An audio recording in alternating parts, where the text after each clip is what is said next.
Hai semuanya, Assalamualaikum warahmatullahi wabarakatuh. Ya, kita ketemu lagi di pembelajaran tematik. Kali ini tema hidup rukun, subtema hidup rukun di rumah, pembelajaran 5 dan 6. Oke nak, before we study, let's say basmalah. Bismillahirrahmanirrahim. In the name of Allah, the most merciful, the most kind. Dengan nama Allah yang maha pengasih lagi maha penyayang. Kita mulai. Sebelum kita masuk ke pembelajaran, kita harus tahu dulu seperti biasa, pembelajaran 5 ini ada apa saja? Ya, ada puisi dan ada pengamalan sila ketiga Pancasila. Selengkapnya, kita masuk yuk ke pembelajarannya. Oh, sebelum ke pembelajaran ternyata ada kegiatan pembelajaran 6-nya. Nah, kalau di pembelajaran 6 nanti kalian belajar ada membaca cerita, kemudian ada sikap hidup pejuang Indonesia dan bilangan 3 angka. Semangat belajar, yuk kita mulai. Oke nak, di pembelajaran 5, nah masih bersama keluarga Ino. Di pembelajaran 5 ini, di halaman 28, kalian akan belajar tentang puisi. Ino membuat puisi tentang keluarganya, berjudul Rukun.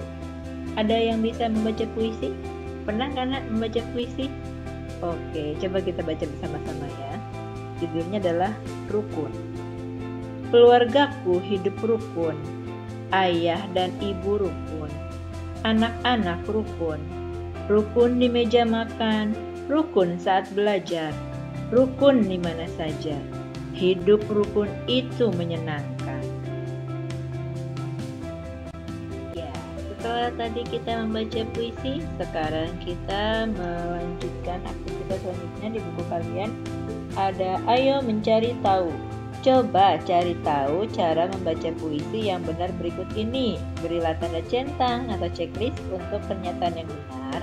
Berilah tanda silang atau cross untuk pernyataan yang salah. Nomor 1. Membaca puisi harus dihayati dengan baik. Jika puisi itu tentang kesedihan, maka kita harus tampak sedih. Jika puisi itu tentang kegembiraan, maka kita harus tampak gembira. Benar atau salah? Silakan dipikirkan 5 detik. Gimana jawabannya? Centang atau disilang? Gimana ya? Iya, betul. Centang ya atau checklist ya nak? Benar jawabannya. Jadi kalau puisi sesuai dengan puisinya. Kalau sedih maka kita harus sedih. Jika puisinya tentang gembira maka kita harus gembira. Nomor 2, suara tidak boleh keras saat membaca puisi. Gimana? Benar atau salah? Iya, gimana menurut kalian nak? Ketika membaca puisi tidak boleh keras katanya. Jadi harus bisik-bisik gitu. Gimana? Benar nggak kalau puisi bisik-bisik? Rukun, keluargaku hidup rukun. Benar nggak kalau kayak gitu nak? Salah ya, jadi tidak benar kalau membaca puisi sambil berbisik atau tidak keras. Nomor 3, membaca puisi dengan nada dan bunyi kata yang benar. Benar atau salah kalau baca puisi? Harus bunyi katanya harus benar. Iya, betul ya, karena harus jelas pengucapan. Jika tidak jelas, maka orang-orang tidak bisa menghayati puisinya. Gitu ya.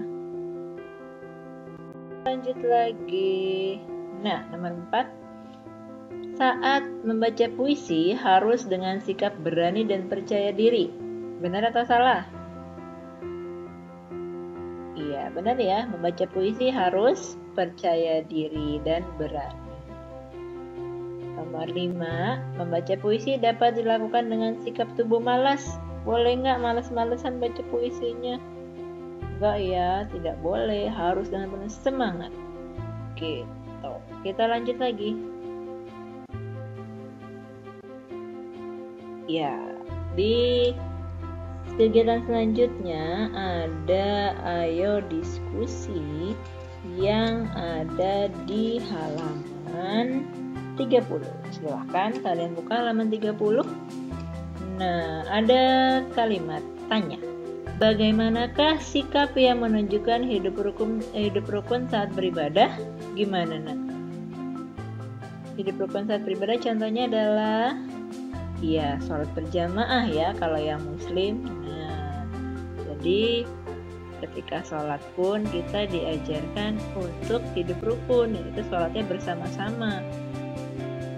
Bukan ketika mau sholat rebutan, aku yang jadi imam, nah malah berantem ya, jadi seperti itu. Tapi contohnya adalah hidup rukun saat beribadah, yaitu sholat berjamaah dengan baik ya. Kemudian bisa dilihat bacaannya, menjaga kerukunan termasuk pengamalan sila Pancasila. Menjaga kerukunan merupakan pengamalan sila ketiga. Sila ketiga berbunyi Persatuan Indonesia. Persatuan Indonesia dapat tercapai bila seluruh bangsa hidup rukun. Bayangkan, bila seluruh bangsa Indonesia bertengkar, dapatkah kita bersatu? Bisa nggak kita bersatu kalau seluruh Indonesia bertengkar? Coba kebayang nggak, Nak? Aduh, Bu Guru nggak kebayang ya. Bisa di mana-mana ada perang kali ya. Tuh, jadi kita harus hidup rukun.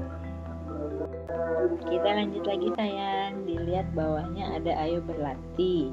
Nah, kalau di buku kalian perintahnya adalah beri tanda centang untuk pilihan yang tepat. Tapi di layar Bu Guru akan mengisi saja ya. Kalian silakan centang di kotak yang ada di buku kalian. Nomor 1, hidup rukun pengamalan sila keberapa ya? Pertama atau ketiga? Iya, sila ketiga. Tadi kita sudah baca bacaannya ya, Nak. Jadi hidup rukun adalah pengamalan sila ketiga. Nomor 2, contoh bersatu dan rukun dalam keluarga adalah titik-titik bersama. Oh, apa nih jawabannya? Merapikan rumah atau saling marah? Ya, jawabannya merapikan rumah bersama. Itu contoh hidup rukun.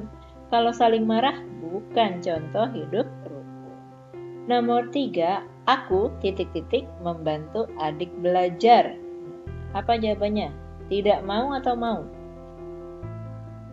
Iya, mau ya. Aku mau membantu adik belajar. Nomor 4, saat ayah pulang bekerja, aku akan titik-titik menyambut ayah. Apa jawabannya? Tersenyum apa kesal? Manyun-manyun gitu waktu ayahnya pulang kerja. Enggak ya. Nomor 4 jawabannya tersenyum. Saat ayah pulang kerja, aku akan tersenyum menyambut ayah. Jadi ayahnya juga capek-capek tetap senang, Nak, ya. Ya, lanjut lagi. Ayo mengamati. Ada di halaman 32. Silahkan kalian amati. Gambar apakah itu? Ada tulisan di gambarnya, suasana orang-orang yang mengantri. Apa yang dilakukan oleh orang-orang pada gambar tersebut? Iya, ada deh tadi di keterangan gambarnya ya. Mengantri. Mengantri apakah? Mengantri tiket. Nah, tadi orang-orang yang mengantri tadi ternyata mereka mau membeli tiket ke museum. Oke, kalian mendengarkan Bu Guru yang membaca ya. Berkunjung ke museum. Ayah dan ibu mengajak Lina ke museum. Sebelum masuk ke museum, ayah membeli tiket. Ayah membeli tiket untuk 3 orang. Di dalam museum banyak foto dan benda-benda bersejarah. Foto dan benda bersejarah menjadi bukti perjuangan bangsa Indonesia. Perjuangan merebut kemerdekaan dari penjajah. Ayah banyak bercerita tentang perjuangan bangsa Indonesia. Lina bangga dengan para pejuang Indonesia. Para pejuang berkorban untuk kemerdekaan Indonesia. Itu tadi ya teksnya ya. Kita lanjut lagi. Sekarang ada ayo mencari tahu. Carilah kata-kata berikut ini. Nah, di teks yang tadi kalian menemukan 3 kata ini, yaitu museum, pejuang, dan penjajah. Apa sih artinya? Coba kalian ingat-ingat. Kalian tahu nggak apa arti museum? Apa arti pejuang? Apa arti penjajah?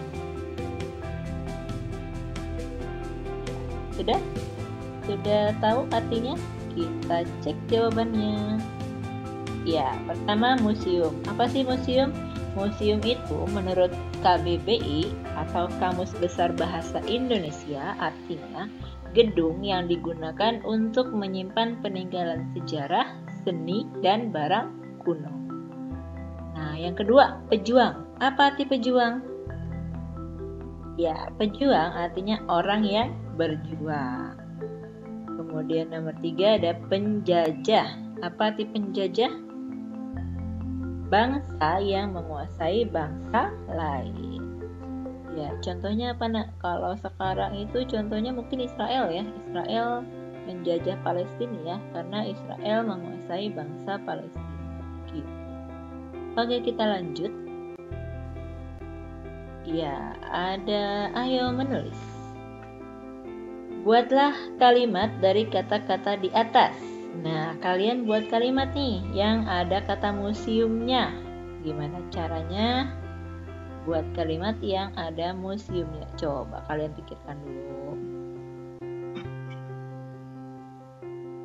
Gimana? Udah dapat?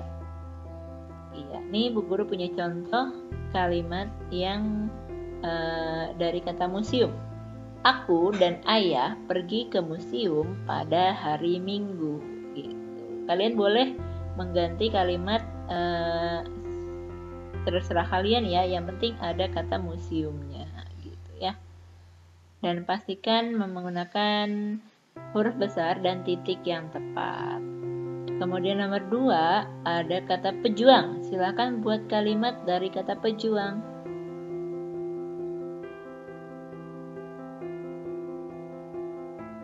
Sudah? Bu Guru punya ini. Bu Guru punya kalimatnya, kakekku adalah seorang pejuang. Kemudian nomor 3, penjajah. Ya, siapa yang bisa? Ayo buat kalimat dari kata penjajah. Sudah? Sudah bisa membuat? Kalau Bu Guru, ini contohnya. Israel menjadi negara penjajah Palestina. Ya, kita lanjut lagi. Ada ayo berlatih di halaman 34. Nah, bacalah teks berikut ini. Saat di museum, ayah menjelaskan tentang perjuangan kemerdekaan bangsa Indonesia. Ayah berkata, kita harus mencontoh sikap para pejuang Indonesia. Sikap pejuang Indonesia adalah sebagai berikut. Yang pertama, berdoa kepada Tuhan Yang Maha Esa. Yang kedua, membela kebenaran dan keadilan. Yang ketiga, rela berkorban demi bangsa Indonesia. Yang keempat, bermusyawarah untuk merencanakan perlawanan. Yang kelima, berjuang untuk kemerdekaan rakyat Indonesia. Itu ya tadi ya. Sikap-sikap para pejuang yang harus kita ikuti. Selanjutnya, nah, di bagian selanjutnya ada beri tanda centang untuk sila yang tepat. Sikap para pejuang sesuai dengan sila-sila Pancasila. Nah, yang tadi ya. Yang pertama, berdoa kepada Tuhan Yang Maha Esa. Kira-kira sesuai dengan sila keberapa? Pertama atau ketiga? 5, 4, 3, 2, 1. Apa jawabannya? Iya, sesuai dengan sila pertama ya, ketuhanan Yang Maha Esa. Maka kita harus berdoa kepada Tuhan Yang Maha Esa. Kemudian yang kedua, membela kebenaran dan keadilan. Sesuai dengan sila keberapa? Pertama atau kedua? Pasti sudah tahu jawabannya ya. Iya, sila kedua. Apa sih bunyi sila kedua, nak?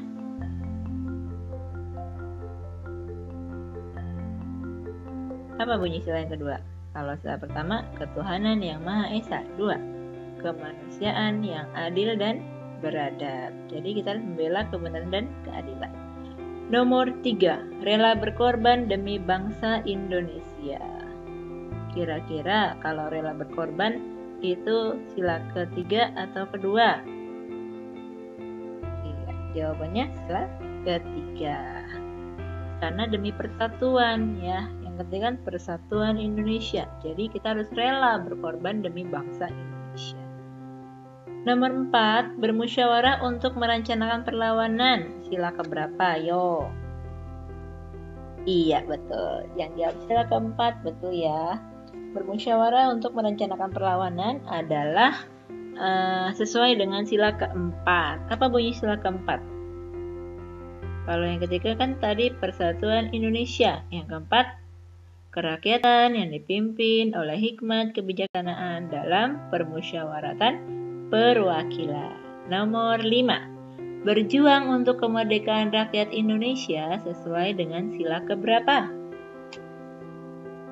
Iya, betul. Sila kelima. Apa sih sila kelima bunyinya?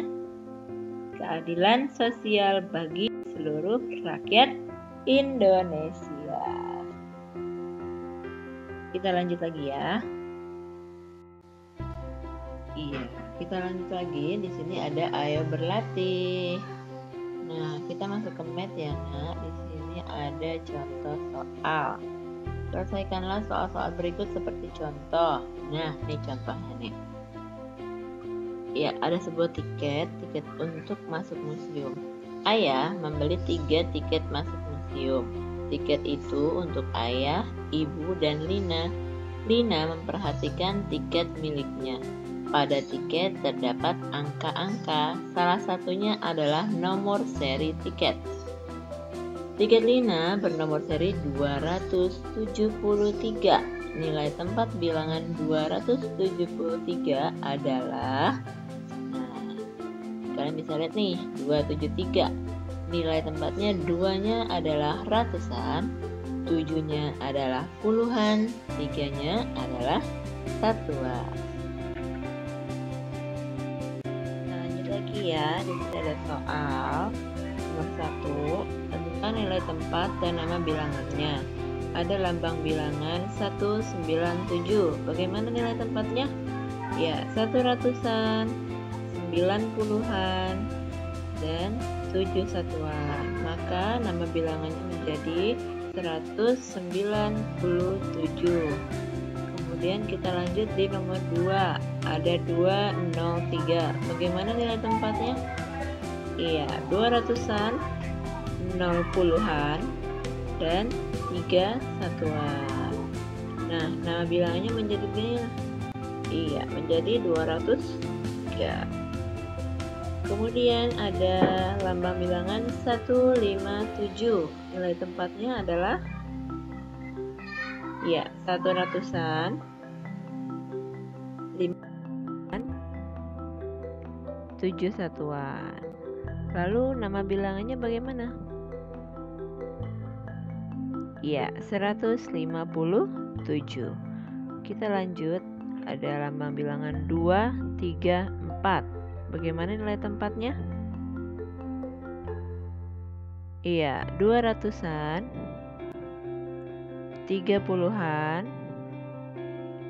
4 satuan. Nama bilangannya menjadi 234.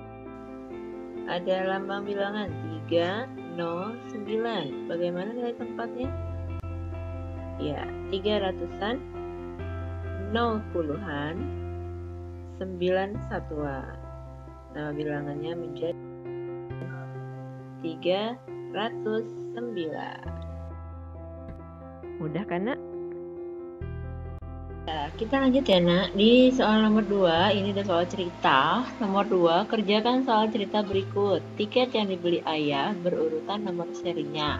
Nomor tiket ayah lebih kecil 1 bilangan dari nomor tiket Lina. Nomor seri tiket ayah adalah titik-titik-titik.